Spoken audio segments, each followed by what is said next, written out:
my name is Travis Parker. I'm a program area director at Policy Research Associates with our criminal legal system area, which is the umbrella that our SAMHSA Gaines Center for Behavioral Health and Justice Transformation falls under. I'm Michelle Espinosa-Clark. I'm a project associate with the Gaines Center. Michelle, the sequential intercept model has been a framework that has been really key to the work of both the Gaines Center and the criminal legal system area for many years. How did you come to the realization and others that there was a need to translate this into Spanish, which you were an integral part of? Sure. So every year, the Gaines Center puts out a solicitation for the SIM workshops, and Puerto Rico actually was one of the communities that applied. And during one of our initial planning calls, we asked them about the language preference. They were very candid, and they told us that while most of the professionals in Puerto Rico are bilingual and we could hold the workshop in English, they would prefer that it was done in Spanish. It would allow individuals to provide us with feedback and let us know what is working, what is not working, what they would like to see done in Puerto Rico. So that was really where it stemmed from. Okay. And so this realization from the folks in Puerto Rico that there was going to be a need to translate what has historically always been English-based materials into now a Spanish-based format for the first time. Can you tell us a little bit about the translation efforts that went into all of that? Sure. So we have 2 bilingual staff in the criminal legal system area. So our intern, Kevin, and I took on the role of ensuring that we could translate as much of the information that we could. So we went ahead and translated 2 written materials. One of them is a 1-pager that describes what the SIM is, the history, and another document just really talks a little bit more about the workshop and what to expect on the 2 days. And there is a sample of a SIM map so that individuals could understand the 6 intercepts that somebody may go through as they're entering the criminal justice system and the behavioral health system. Okay. And so what other considerations had to be made as you were translating the materials to also make sure that they were culturally relevant to the people of Puerto Rico? Once we decided that we were going to hold the workshop in Spanish, we had to ensure that the facilitators would also be bilingual. Mm-hmm. So we were able to work with one of our consultants who's also a bilingual staff, or a bilingual individual, professional, and then we went ahead and translated the PowerPoint. Any given time, a workshop may have PowerPoint slide decks of 100 slides, so we wanted to make sure that we translated the PowerPoint so it could be utilized in any other Spanish-speaking communities, not only in Puerto Rico. So we went ahead and translated it more into a general Spanish, and then any local nuances or any local resources that would apply to Puerto Rico or any other community you could individualize a workshop for that. So there were, in essence, 2 PRA staff and our consultant who definitely had an integral role in making sure that we were able to meet the needs of Puerto Rico. So Travis, you had the opportunity to travel with us to Puerto Rico, and I just wanted to know a little bit about your experience, given that the facilitation and the 2-day workshop was held in Spanish. How did it feel to be there? And I'm assuming it was a new experience for you to not be part of the majority at that moment of understanding what was being shared. Yeah, thanks for asking, Michelle. It was actually very different. I'm somebody who over the course of the last 15 plus years has had the chance to facilitate probably well over 100 SIM workshops, all of them in English with primarily English-speaking participants, and this was a much different and also enriching experience for me in that there were interpreters in the room, and I was wearing headphones, and those interpreters were providing me with the information in real time. There wasn't even a delay, which was very impressive. And so as you and Maggie were facilitating the workshop and presenting on the PowerPoint slides and the participants were responding to you, sitting off on the side and hearing everything that was going on was truly a first of its kind experience for me. And to hear also some of the gaps and the strengths going on within that area of Puerto Rico was a very valuable experience for me to see how it differed from doing a SIM workshop in English. So Michelle, as a facilitator of this workshop, knowing that there were considerations beyond translating the materials and the PowerPoints and the conversation from English to Spanish. I imagine that what you experienced were also some community-specific considerations that needed to be made. Can you talk a little bit about some of those as you were in Puerto Rico doing this mapping? So the SIM workshop was 4 municipalities in Puerto Rico. It was San Juan, Caguas, Carolina, and Bayamón.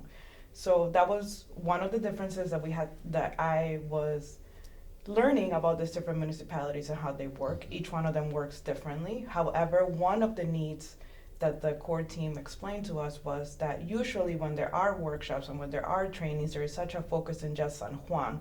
They wanted to make sure that the rest of the island, or the country as they refer to as themselves, was not going to be forgotten. So it was very important to them that we included other municipalities. Then we also had to learn about their system is just different than ours in the U.S. So when we were mapping, and we got into Intercept 3, which was about their court system, we learned that their first appearance is very different than the U.S. Usually in the U.S., their first appearances are scheduled maybe twice a day on a daily basis. It may differ on the weekends. In Puerto Rico, they do it in real time. So if somebody's being booked into the jail, or they're in the cell at the police station, they're calling the prosecutor's office to see if they're gonna move for charges. So judges, they're getting calls throughout the day, and they're holding hearings throughout the day. So one of our suggestions was like maybe look into scheduling things, so that you could minimize how many times you're being pulled from other tasks. We also talked about representation at first appearances, and it's very different. They may, unless they have a private attorney, they're not going to be represented right away. It might take a couple of weeks before they have an attorney. So all those different things were important for us to learn, and we were learning them in real time as well. So it helped us to give them some valuable recommendations as well after we were done with Excellent. the workshop.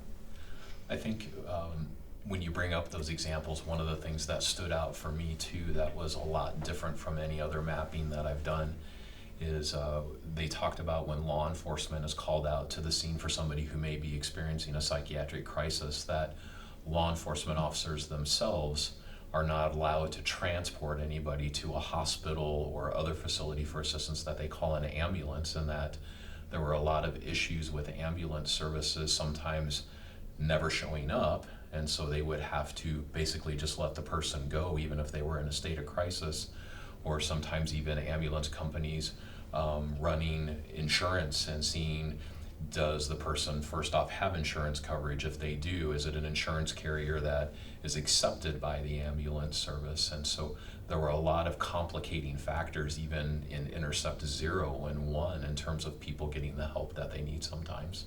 Yes, Travis, that was very interesting to learn that they have a local law that says that police officers are not allowed to transport anyone who might be experiencing a crisis. It must be transported by an ambulance. And Yep. I remember all of us were like, say what now? Can you please explain it to us again? Because it just didn't make sense that it's a lot of waiting around and individuals just leave because it's a long time. Yep. We had the opportunity to go back to Puerto Rico in October. We were asked to come back and do a presentation about lessons learned and just our recommendations and what we can offer Puerto Rico. So could you share with us a little bit more about that summit? Sure. So the Criminal Justice Mental Health Summit was held there in Caguas back in October, and there were a few things that really stood out for me during that summit. First one, and all joking aside, was just how hot and humid it still was in October in that room, and Sure was. that there were over 200 professionals across not only the mental health system there in Puerto Rico, but also the judicial system, as this was largely a judicial-based summit. And so with us being asked to come back and talk a little bit about not only what is the sequential intercept model, since many of those people weren't able to be at the SIM workshop in June, but to also have you talk some about what the findings were, what the some of the priorities and action planning look like.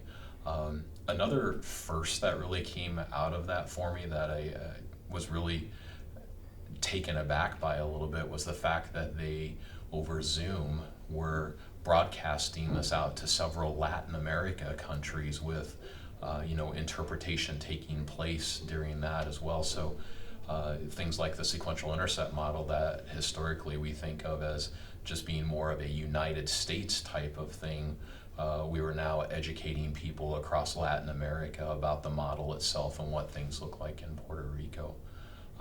But that was my experience, Michelle. I mean, for you, what really stood out coming back in October to talk at the Criminal Justice Mental Health Summit?